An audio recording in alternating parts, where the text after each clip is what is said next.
सुहानी अपने पिता महेंद्र के साथ रूपनगर में रहती थी। बचपन में जब सुहानी की मां का देहांत हो गया तो उसके पिता ने दूसरा विवाह कर लिया। सुहानी की सौतेली मां सुधा शादी के बाद अपनी बेटी ज्योति को भी साथ लाई थी। सुहानी और ज्योति अब बड़ी हो चुकी थी। सुहानी देखने में बहुत सुंदर थी। उसके लंबे काले और घने बाल उसकी सुंदरता में चार चांद लगा देते थे। ये देखकर सुधा सुहानी से बहुत ईर्ष्या करती थी।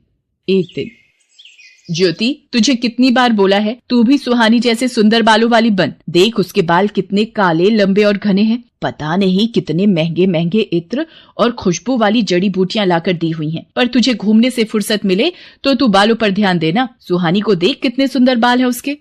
माँ, सुहानी के बाल बचपन से ही बहुत सुंदर हैं। मेरे बाल उसके जैसे नहीं है तो इसमें मेरी क्या गलती है? सुधा, सुहानी के लिए जो रिश्ते की बात की थी उन लोगों को सुहानी पसंद आ गई है। वो लोग अगले महीने ही विवाह के लिए बोल रहे हैं। मैं सुहानी को ये खुशखबरी बताकर आता हूँ। पिताजी, मैं आपको छोड़कर कहीं नहीं जाऊंगी। मुझे कोई विवाह नहीं करना। नहीं सुहानी बिटिया, हर कन्या के पिता को ये आस होती है कि उसकी पुत्री विवाह करके सकुशल अपनी ससुराल जाए। और फिर धर्मचंद जी जाने माने व्यापारी हैं तो उनके पुत्र के साथ बहुत खुश रहेगी। और फिर सुहानी की शादी धर्मचंद जी के बेटे सुमेर चंद के साथ हो जाती है। सुहानी को अच्छा और पैसे वाला घर मिलता देख सुधा जलन से भर जाती है। मेरी पुत्री ज्योति का रिश्ता भी तो इतने बड़े सेठ के घर हो सकता था, पर इस सुहानी की वजह से ये संभव नहीं हो पाया। मैं भी देखती हूँ इसका विवाह इतने बड़े घराने में कैसे होता है। मेरी ये दवाई अपना असर दिखा देगी। सुहानी, जाओ जल्दी से स्नान कर लो, फिर विवाह के लिए तैयार भी होना है। हे भगवान, मेरे बाल कहाँ गए? मेरे सिर के तो सारे बाल गायब हो गए। ये कैसे हो गया? मैं गंजी हो गई। मेरे बाल कहाँ चले गए? पिताजी, पता नहीं, मैं नहाकर बाहर आई हूँ तो देखा मेरे सिर पर बाल नहीं है। पिताजी, अब मैं क्या करूँ? हे राम, ये क्या हो गया? तुम्हारे बालों से ही तो तुम्हारी सुंदरता थी, अब तुम गंजी हो गई हो। अब तो कोई भी तुमसे विवाह नहीं करेगा। ये सब क्या हो गया प्रभु? मेरी बेटी के साथ ऐसा क्यों हुआ? मेरी बेटी ने कभी किसी का बुरा नहीं चाहा, फिर उसको ही ये दुख क्यों मिला? सुहानी का रिश्ता टूट जाता है। महेंद्र भी सुहानी को लेकर अब बहुत दुखी रहने लगा था। सुहानी जब अपने पिता को दुखी देखती तो वो भी फूट फूट कर रो पड़ती थी। और ऐसा होते देख सुधा और ज्योति मन ही मन बहुत खुश होती थी। अब तो नगर के लोग भी जब सुहानी को देखते तो उसे गंजी कहकर उससे डर कर भाग जाते। अरे, ये गंजी लड़की कितनी बदसूरत दिखाई पड़ती है। हाँ बहन, इसे देखकर तो डर लग रहा है। चलो यहाँ से चलते हैं। हे भगवान, सब लोग मेरे से नफरत करते हैं। मेरे भी सपने थे कि मेरा विवाह होगा, मैं भी अपने ससुराल जाऊंगी। मेरे सारे सपने चूर चूर हो गए। मेरी वजह से मेरे पिताजी भी आज दुखी है।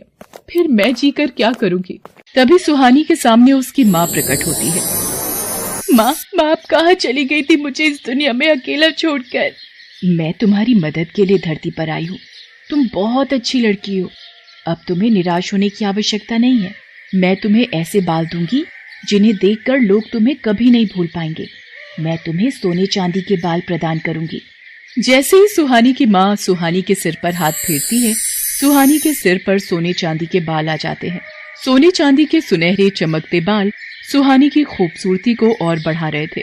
माँ, ये सोने चांदी के बाल तो बहुत खूबसूरत है। आपका बहुत बहुत धन्यवाद। आपने मुझे फिर से सुंदर बना दिया। आपने मेरी सारी परेशानी दूर कर दी। खुशी खुशी अपने घर जाओ सुहानी। अब कभी भी उदास नहीं होना। मेरा आशीर्वाद सदैव तुम्हारे साथ है। सुहानी खुशी खुशी घर की ओर चल पड़ती है। तभी रास्ते में नगर के राजकुमार की सवारी जा रही थी, इसलिए रास्ते पर चलते लोगों को कुछ देर के लिए रुकने के लिए कहा जाता है। नगर के राजकुमार को देखने के लिए कितनी भीड़ लग गई है। भीड़ में से निकलने की कोशिश करती हूँ। ये सोने चांदी के बाल वाली लड़की, अरे भीड़ में इसका चेहरा दिखाई नहीं पड़ रहा। कितने सुंदर बाल हैं इसके। कहाँ गायब हो गई? हम रथ से उतर कर भी नहीं जा सकते। ओहो, कितने सुंदर बाल थे उसके। वो तो खुद भी कितनी खूबसूरत होगी। सुहानी घर पहुँचती है। मैं अपने बालों को इस दुपट्टे से ढक लेती हूँ, नहीं तो माँ ढेरों सवाल पूछ लेंगी। मैंने इसकी ऐसी हालत कर दी है कि इसे अपने गंजे सिर को छुपाना पड़ता है। माँ, तुमने बहुत सही किया इस सुहानी के बाल गायब करके। सुहानी अपने कमरे में आ जाती है। उधर राजकुमार सूरज सिंह सुहानी के ही ख्यालों में डूबा हुआ होता है। वो सुहानी को याद करते हुए एक तस्वीर बनाता है। राजकुमार सूरज सिंह, आपके स्वयंवर की सारी तैयारियां हो गई हैं। दूर दूर से राजकुमारियों के लिए संदेश भिजवाया गया है। पर ये तुम क्या बना रहे हो? बिना चेहरे की तस्वीर? पिताजी, ये तस्वीर उस लड़की की है जिसके सोने चांदी के बाल हैं, और मैंने निश्चय किया है कि मैं इसी लड़की से विवाह करूंगा। बस मुझे उसे ढूंढना है, और वो कहाँ मिलेगी मैं यही सोच रहा हूँ। पुत्र, सोने चांदी के बाल वाली लड़की सिर्फ कहानियों में होती है। तुम ऐसी लड़की कहाँ ढूंढोगे? ये जिद छोड़ दो।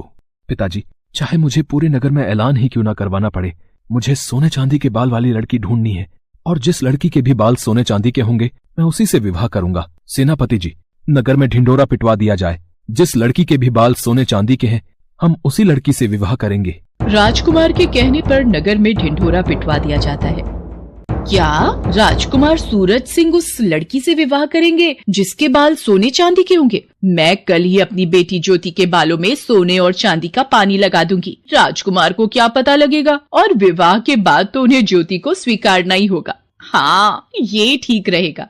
सुधा की तरह ही नगर में बहुत सी औरतों ने जब ये बात सुनी तो उन्होंने अपनी लड़कियों के बालों में सोने और चांदी का पानी लगा दिया। अब तो नगर की बहुत सी लड़कियों के बाल सोने और चांदी के लगने लगे। ये देखकर सेनापति असमंजस में पड़ गया और वो राजकुमार सूरज सिंह के पास पहुंचा। राजकुमार सूरज सिंह जी, बहुत ही बड़ी समस्या आ गई है। नगर में जो भी लड़कियां विवाह योग्य हैं, उन सभी लड़कियों के बाल सोने और चांदी के प्रतीत हो रहे हैं। समझ में नहीं आ रहा है कि कौन सी लड़की है जिसके बाल सचमुच सोने चांदी के हैं। सच का पता लगाने के लिए मेरे पास एक उपाय है। नगर की सभी लड़कियों को राजमहल में बुलाया जाए।